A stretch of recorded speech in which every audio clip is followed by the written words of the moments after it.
our values, and they try to cancel anyone who disagrees. Well, the folks of Fancy Farm have one response, Governor. Try that in a small town.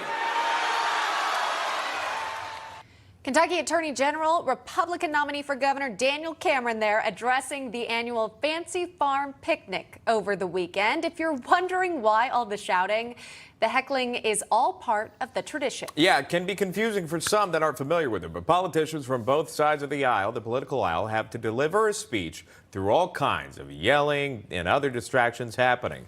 And the man you see on your screen is with us now, AG Daniel Cameron. We appreciate this. Good to see you. By the way, great job trying to get through all the heckling. Can you talk about this? Obviously, this could be beneficial in some ways, preparing you for potential future speeches or being heckled during speeches here as you have other races that you aspire to. How do you prepare for something like that? Well, look, Fancy Farm is a rite of passage here in Kentucky, and thank you guys for having me on this morning. And I've done it now 3 years in a row, and every year it's hot under that pavilion. The hecklers are loud, but you've got a job to do, and that is present a vision and contrast it with your opponent's vision. For me, that's standing up for the values of Kentuckians and contrasting that with Andy Beshear, who rather than stand with our values, would rather stand with the Sisters of Perpetual Indulgence. And so it is a great day. It's a wonderful picnic. It benefits the St. Jerome's Parish in Fancy Farm, Kentucky. So I'm always excited to be there. I will note, however, Andy Beshear, that's the first time he's been there since 2019. It's in Western Kentucky. I firmly am committed to the folks of Western Kentucky and want to be the governor for all of our 120 counties. Yeah. Andy Beshear finally decided to show up this year, but it was only because it's an election season, not because he cares about the folks of Western Kentucky. Well, I understand you wanted to get your talking points out, and at the same time, you're being talked back too. What was the craziest thing you heard from audience hecklers? Well, honestly, I kind of tune them out. I mean, I really focus on the material I have and making sure that I get the message out. And I'll tell you, you can't really hear yourself speak as you can, as your viewers can see. It's really loud there. So you just have to have confidence in your delivery and that it's being picked up by the television cameras and the audio. And I think we did a good job of getting our message out. But to anyone that is watching right now, if you want to join our movement and our coalition, go to CameronForKentucky.com. We'd love to have your help. We are trying to retire Andy Beshear, a Democrat governor in a Republican state, from the governor's office come November 7th. We're going to get to that in just a moment. And while it is fun, there was a questionable moment for Senator Mitch McConnell when he was speaking and those in attendance, when they heckled him.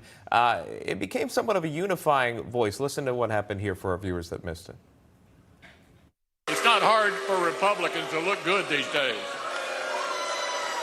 We're up against the folks who gave you record high inflation.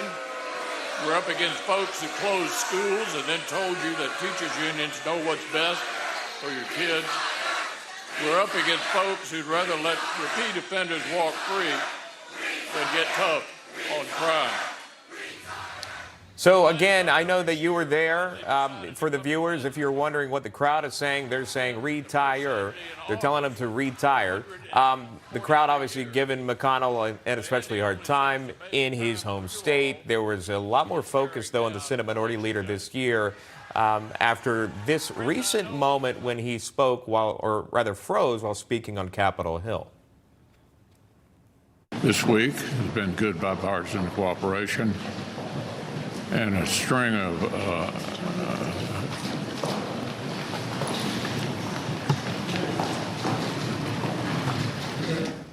So again, AG, if I could bring you into this, you hear the chants there, retire. Do you believe that was all part of the heckling process, or was there a little more to that? What are your thoughts? Yeah, the Democrats, the far left in particular, don't like Mitch McConnell. The far left doesn't like me. The far left doesn't really like any Republicans here in Kentucky. But just like Senator McConnell had to deliver his message, I delivered my message, and all of our slate of Republican candidates delivered a strong, unified message about making sure that we reflect our values, making sure that we have a world-class education system here in Kentucky. Sure, and I don't mean to interrupt you, but the question is about Senator McConnell. If we could stay on that, it's not just Democrats, AG, and respectfully, there are also Republicans and other Republican voters that are curious to know what's going on with McConnell. Perhaps was there a health scare? We know that obviously he had one in D.C. There was that long, more than 20-second pause in that moment. You hear the term retire. It's not just Democrats out there. But is there more to that? Well, let me tell you, as somebody who was there firsthand, those were Democrats yelling, retire, asking him to retire. There weren't any Republicans in that crowd yelling that. The Republicans in the crowd were cheering him on, and all the Republicans and or all the other statewide office holders and candidates. And I'm going to keep standing up for the values in Kentucky and retiring Andy Beshear. That is my priority.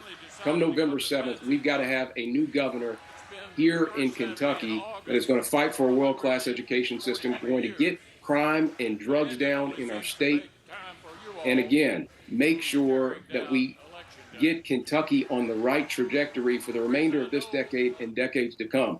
And so I'm excited about this race. Again, I want to encourage you folks to go to CameronForKentucky.com and check out our team. We've been endorsed by President Trump, and we're certainly grateful for that and appreciate his interest in this race here in Kentucky.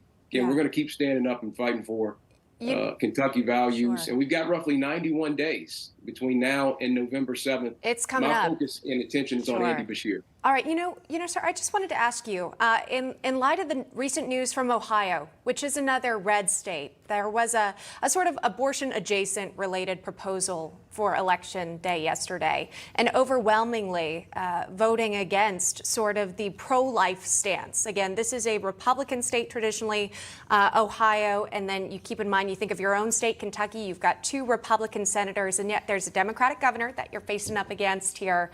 Just wanted to ask you, sort of how you think your views, your pro-life stance, and we've spoken about this before, could play with voters. Do you think that that could potentially have a negative impact on your own race for the governorship, considering how these other red states, including Oklahoma, Kansas, Kentucky, Montana, have shown out so passionately for abortion-related measures?